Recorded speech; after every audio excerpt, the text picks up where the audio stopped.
In 2022, Hurricane Ian forever changed Southwest Florida. From the coast to the heart.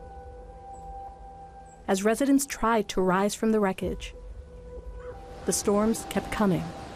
It was crazy. Years ago, they used to project that Florida be on the water. You know, Florida's gonna be on the water. And you would be like, man, y'all crazy. You know what I'm saying? But now, these hurricanes are so big, it's at the bottom of the state, but it's still hitting the top of the state. It's crazy. Tyrone Morgan's family has lived in River Park East for generations. The working-class neighborhood sits amid the wealth of the small Gulfside city of Naples. About 2 feet high. Storm surge from Hurricane Ian breached the home Tyrone shared with his mother. Neighbors and friends rallied to restore the historic community.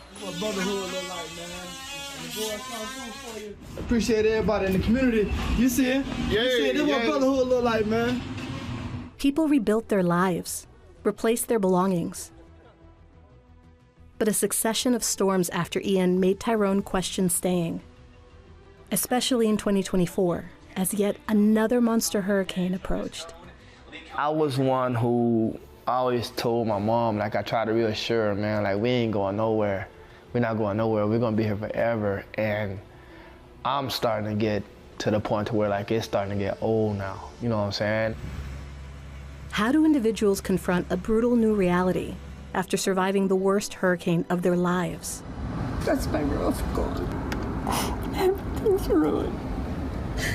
And how does a region continually rebuild under the threats of stronger storms and surge? Unbelievable. There's unbelievable debris everywhere. Can its history and character remain intact? We don't want to lose our sense of community. We don't want to lose our collective story.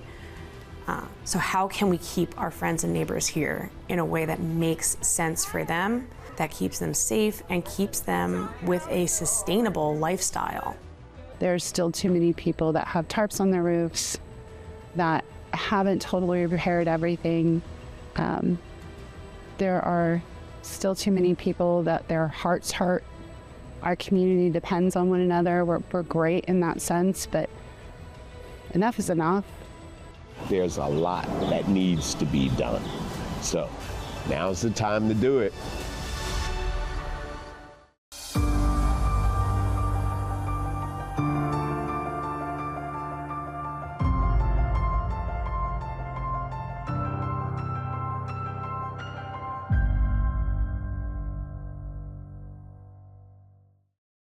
Welcome back, everyone. A lot has happened overnight and early this morning, and unfortunately none of it is good news. As you can see the satellite imagery behind me here of a well-developed, powerful hurricane, Category 4 hurricane, approaching and almost on shore of the southwest coast of Florida.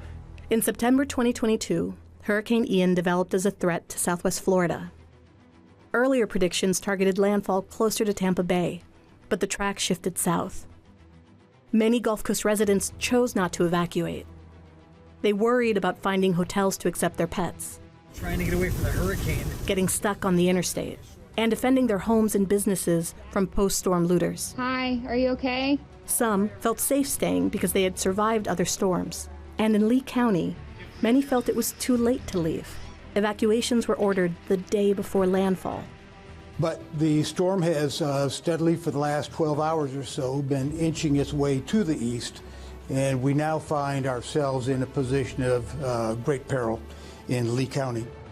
The storm surge predictions were hard to fathom.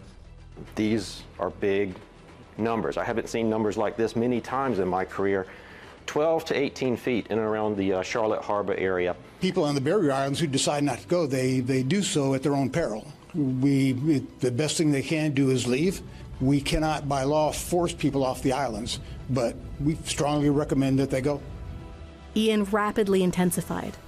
Rain and wind thrashed southwest Florida as the storm churned closer to shore. First responders were called off the roads. It was too dangerous to drive. The surge began to rise, swift and strong. Now we have a truck issue, and the guys are pushing the truck out of the bay. At 3:05 in the afternoon of September 28, 2022, Hurricane Ian made landfall as nearly a Category 5 on the barrier island of Cayo Costa. The massive, slow-moving storm pummeled southwest Florida for a full, painful day.